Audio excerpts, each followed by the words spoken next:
Hello అందరికీ, I'm back with another episode.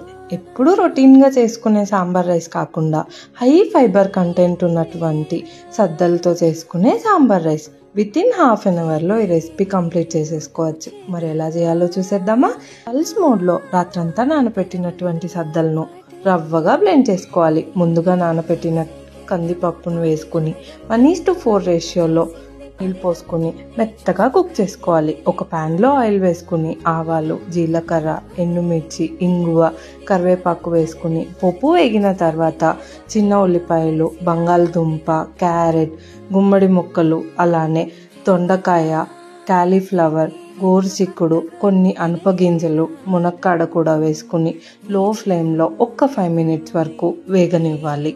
సగం వరకు వేగిన తర్వాత అందులో టొమాటో ముక్కలు, సరిపడినంత నీళ్లు, ఉప్పు కూడా వేసుకుని ఇంకో 10 నిమిషాలు ఉడకనివ్వాలి.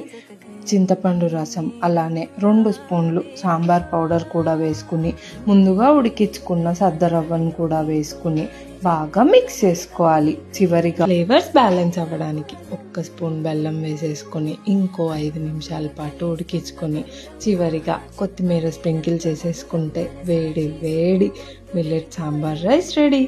నచ్చిందా? మరి నచ్చితే మీరు కూడా ట్రై చేసి మీకు ఎలా కుదిరిందో కమెంట్ బాక్స్లో చెప్పేస్తారా?